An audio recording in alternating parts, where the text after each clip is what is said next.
your practice period applications. Make it work for you. This is not putting something on top of your life to make your life more difficult. This is to help support you to deepen and for all of us to become more true human beings and help each other. And to support Rachel and to support the Sunday.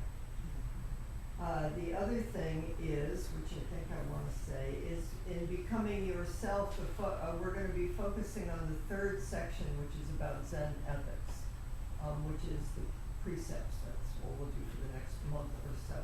And I said this on Tuesday. Some of you have been here both Tuesday, Thursday. It's okay if I repeat myself, because if you're anything like me, you're half of it, you forget half of it, and then you remember.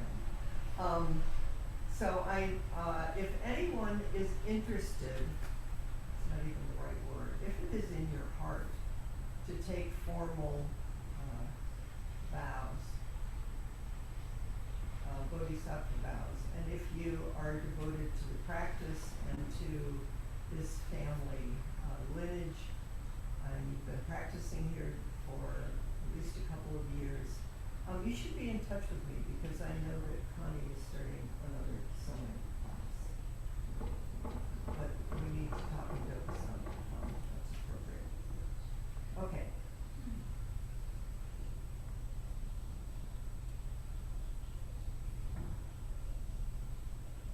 I was so excited this morning.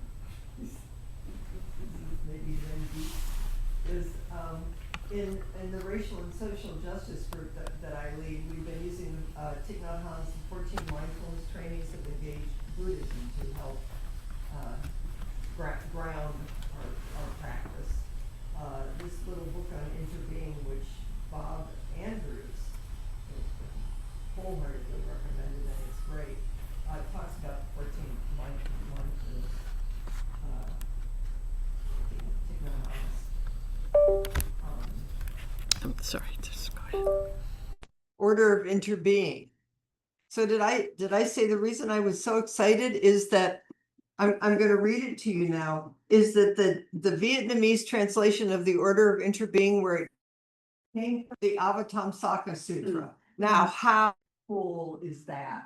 I feel like when we're following little breadcrumbs on the path, and it's like you pick up one and then it's, I mean, everything's interconnected, but every now and then it's like, whoa. And Buddha just kind of whacked you in the heart and said, it's keep looking really deeply. So I want to read you just a little bit from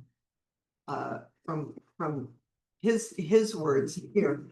When I was in Vietnam, I should say this part of it. My brain is still coming. When we were in Vietnam, we visited Thich Nhat Hanh's monastery. It's a beautiful monastery, a simple, serene. We had been told we might not be able to get into it because they can have military police presence there. He's still a threatening presence in the country.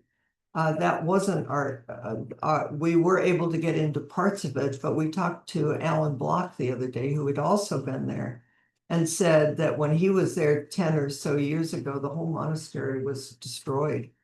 And because of the awful fighting that I didn't understand. Some of you are hearing this. Yeah, I didn't understand how deeply Hue and the monastery, that town, was in the center of some of the most horrible fighting of the Vietnam War. And it affected the monastery, and of course it affected Thich Nhat Hanh, and of course it affected the Order of Interbeing came out of it. I just wanted to read this, almost sort of to have it on record I'm going to give a talk at Green Gulch on Sunday, and I'll say more about all of this. It won't all be reading, I promise. But the Battle of Hue, which is where his home temple is, January 1968 to March 1968, was a major battle in the Tet Offensive. We all know. Heard offensive, maybe, right? Launched by North Vietnam and the Viet Cong during the Vietnam War. Initially losing control of most of Hue and its surroundings, the combined forces of South Vietnam and the United States gradually recaptured the city after a little over 1 month of intense fighting. The battle was one of the longest and bloodiest of the war. I didn't know, I didn't know, it's right on the line between north and south. They were causing, and then that caused it to affect the American perception of the war. The battle is widely considered to be one of the toughest and most intense urban battles ever fought. The monastery is outside of the town, but it's kind of like from here to Santa Rosa. So I come back with this renewed sense of what a wonderful teacher Thich Nhat Hanh. All the teachings are for this time, because he clearly was an amazing scholar and practitioner, and he made it so simple, because it is really, really simple. And the world is very complicated, as we now know. So now I'm going to read you a little bit from Interbeing, about the order of interbeing. It was formed, I'm going to say it wrong, this is the Vietnamese name, Tiep Hien, was formed by Thich Nhat Hanh in the mid-1960s, shortly before he was exiled from Vietnam, and at a time when the Vietnam War was escalating and the teachings of the Buddha were desperately needed to combat the hatred and violence that was dividing his country. We're not anywhere near into the violence here, but we certainly know that we're in very troubled times. This, I think, I'm saying this for Marianne, is for Sister Chan, from part of what I'm reading here.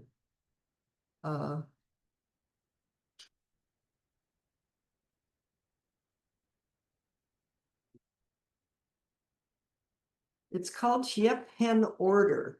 The words Tiep Hien have many meanings. Tiep has 3 meanings. I'm going to consolidate this. The first meaning of Tiep is to receive. What do we receive? We receive goodness, beauty, insight, and a sense of morality from our ancestors. We receive from the Buddha, from our ancestral teachers, and from our teacher and our fellow brothers and sisters who are practicing diligently. When we put into practice what we have received, we reap the benefits right away, and we are nurtured by our inheritance. The second meaning of Tiep is to continue, as in tying 2 strings together to make a longer string.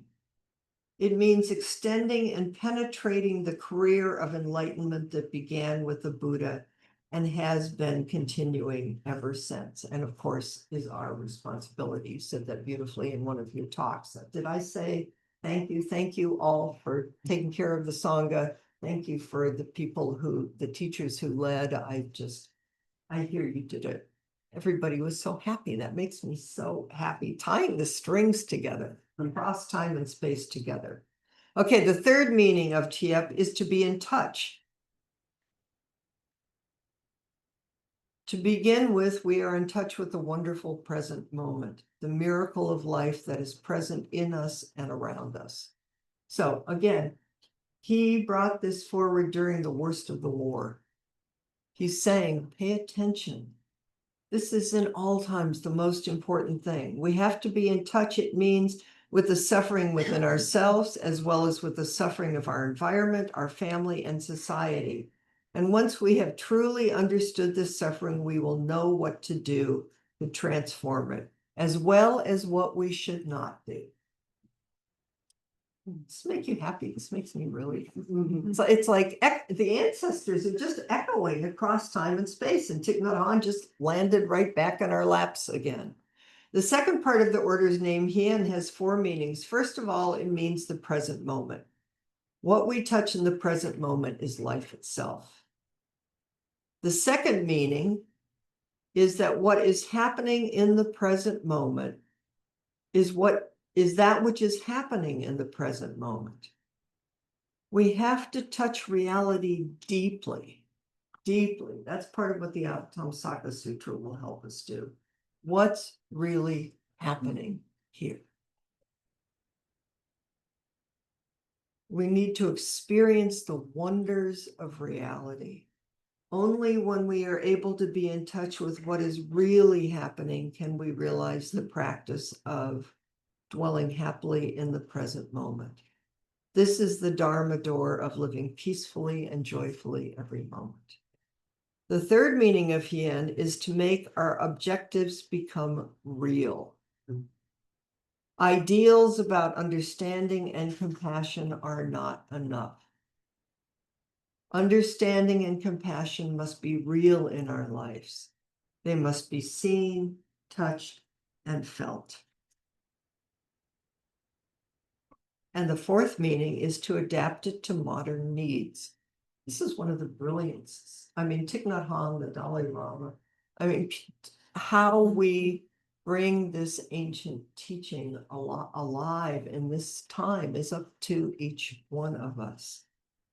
It means that the Dharma that we practice and teach has to be appropriate for the intended audience. That's what the Buddha did. The Buddha didn't start out teaching Buddhism. He met each person and what was the appropriate response in this moment? So in accord with the spirit of the Buddha's teachings and suitable for the times we are living in. And here it is. This is why when we give the order a name in English, we gave it the name Order of Interbeing, which is a translation of a Chinese term found in the teaching of the Avatamsaka Sutra. Whoa. So when we're in the Avatamsaka Sutra and you think, what in the world is this about? We're going to keep saying, this is exactly what it's about. And we need the whole world. Okay. Now, I want to take you to Suzuki Roshi. I said to, in one conversation I've been in this week, is anything you experience kind of takes you apart, and then you come together again to integrate this. Who are you now in this moment? And what are these teachings and what's alive? And I feel like there's something synthesizing inside of me, which you are all part of and bearing witness to, is that Suzuki Roshi, Thich Nhat Hanh, Dogen, the Avatamsaka Sutra have never felt to me so close. Like they're all singing the same thing. And it all depends on, I just listened to your talk last night, Marianne. I mean, it's all facets. You know, it's like we have these jewels and we turn them and there's this facet and this facet. But once you start understanding or having a sense of the deep interconnection, then the autumnal equinox and the changing of the light and each moment that arises in the news thread. And this is all Buddha's body. And our practice is to wake up in it. So here we go with Suzuki Roshi. Shall we see what he has to say? Mm-hmm. Okay. I'm in the beginning of the third section, the spirit of Zen ethics. To be yourself is the purpose of our practice and is the way to keep the Buddha precepts.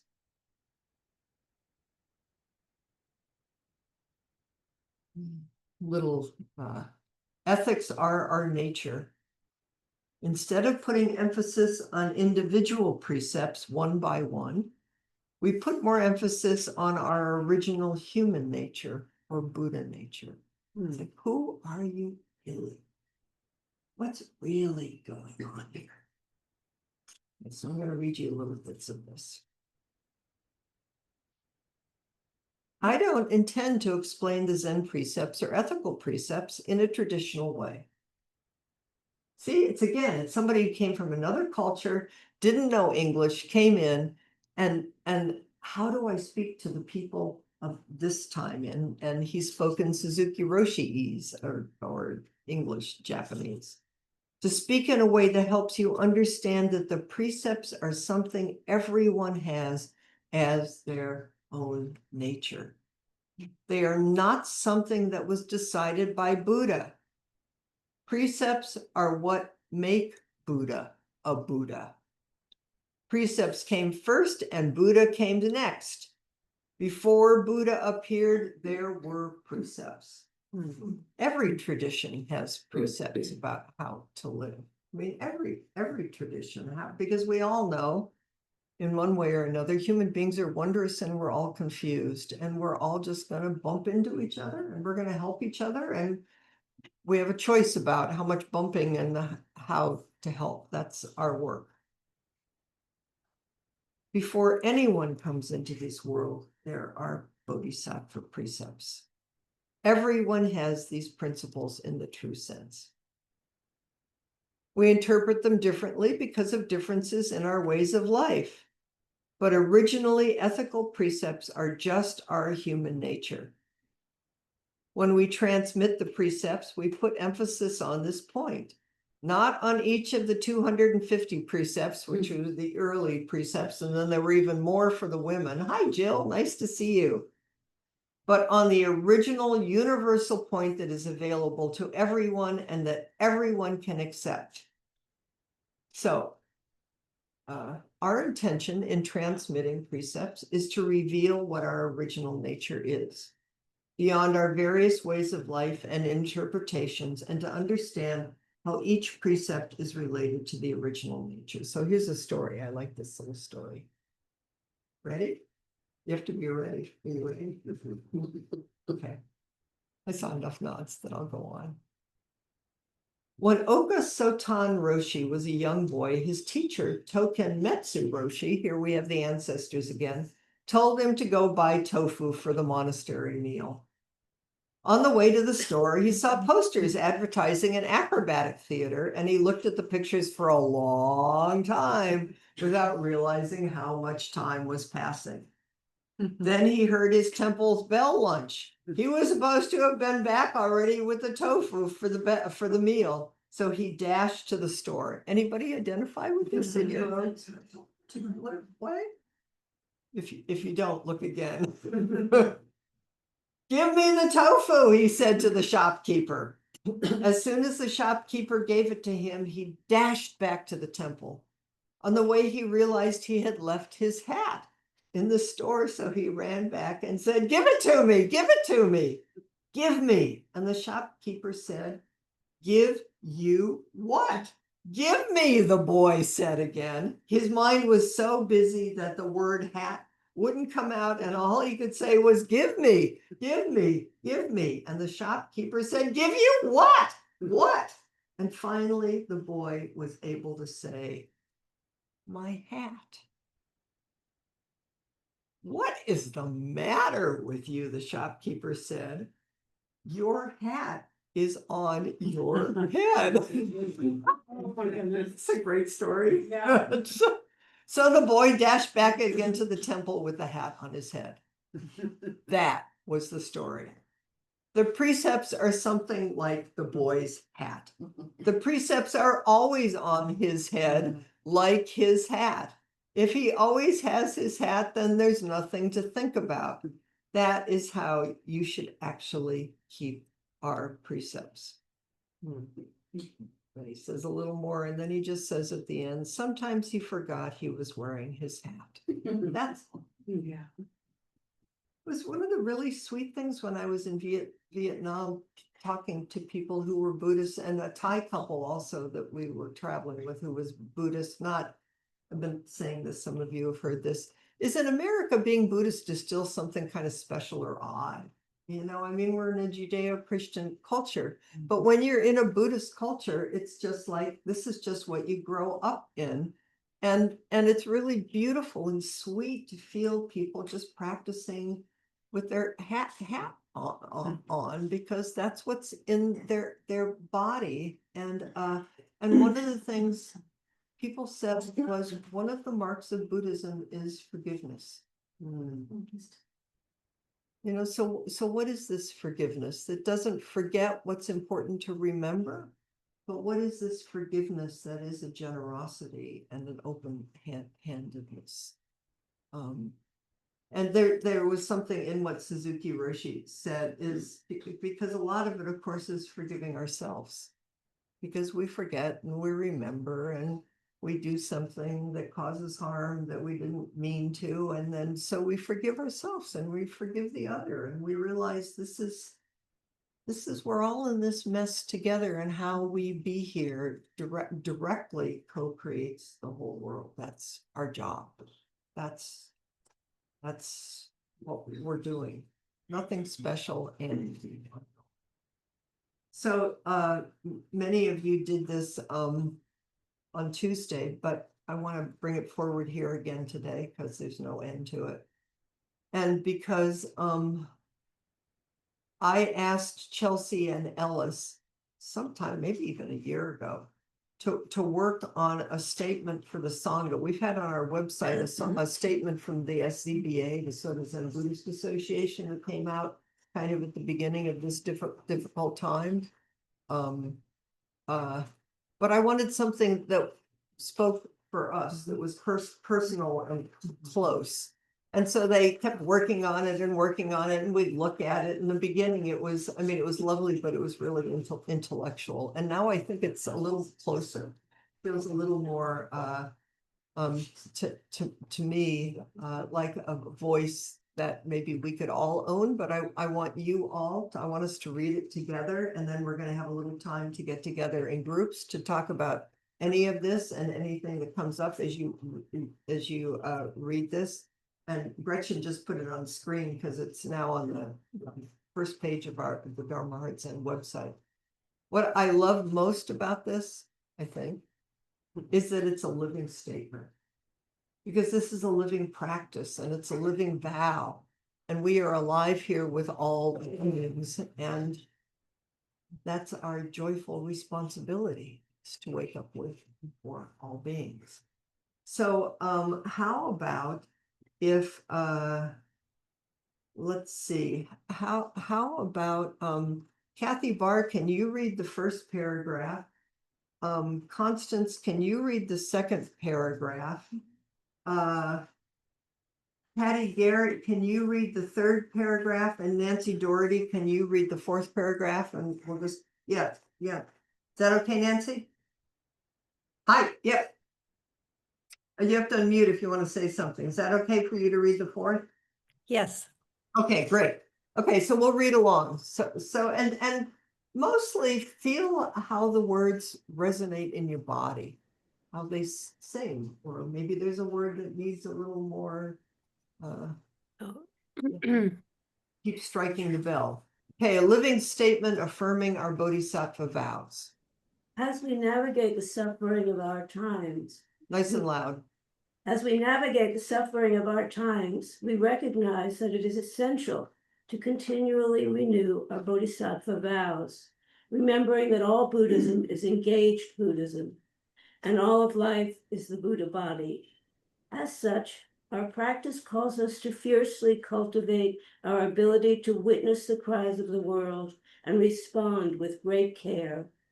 Turning towards one another, bearing witness, becomes a vehicle for deeply knowing our interdependence. Responding from the heart of compassion, the illusion of separation is transformed into true solidarity. In our Sangha, we endeavor to create conditions where all beings can flourish in practice. Aware of the suffering caused by othering and polarization, we seek to strengthen the threads that weave us together, becoming a sanctuary of understanding and a refuge for all hearts and bodies. Together, we honor the wisdom of diversity and strive to actualize the path of empathy and dialogue. With responsibility for the lineage and teachings of our Soto Zen ancestors, we come together as a community, committed to approaching each encounter with the openness and curiosity of beginner's mind. We commit to fostering a community where every voice is cherished, where fear is met with understanding, and where compassion is a living expression of our vows. We invite all beings to gather under this broad canopy of protection and peace. With open hearts and minds, we stand together, vigilant and tender as guardians of compassion, pledging to respond with grace in the face of adversity. In our collective practice, may we illuminate the Buddha field of protective care. We realize enlightenment not as some good feeling or particular state of mind, but as continuous practice here in this world.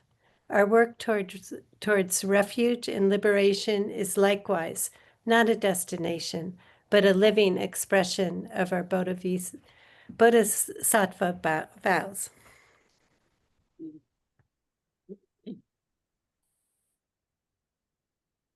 So,